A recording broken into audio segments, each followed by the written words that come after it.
I spent over $14,000 to get this car. My third uncle, who works in engineering, had his delivery team bring it across the construction site. But when it arrived, it led to a lot of problems. There was abnormal noise coming from the chassis. The cover wouldn't close properly. The suspension had air leakage. The pedal was broken. The tail light was damaged.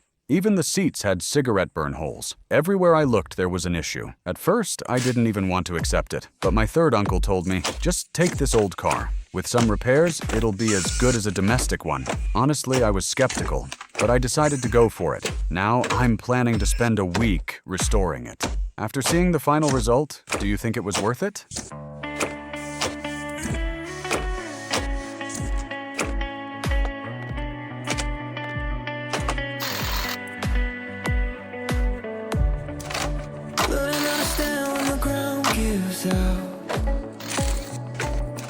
Getting used to quiet when the noise dies down.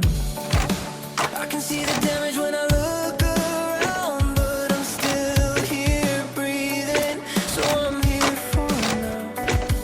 If I could step outside my head and tell myself what I know now. Find something you believe in. Find someone who won't leave when everything you build starts breaking down.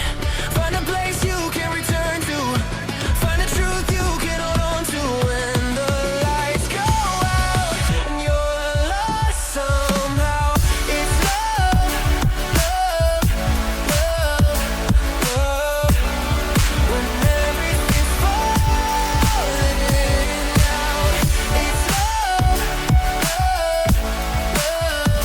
love, that pulls you back somehow.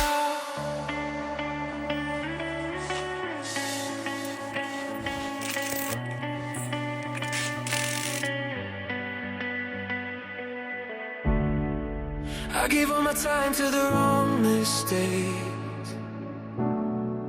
Tried to outrun fear, but it always stayed. Every open road still feels the same, but I'm learning now it's okay to change. If I could rewind the nights, I'd tell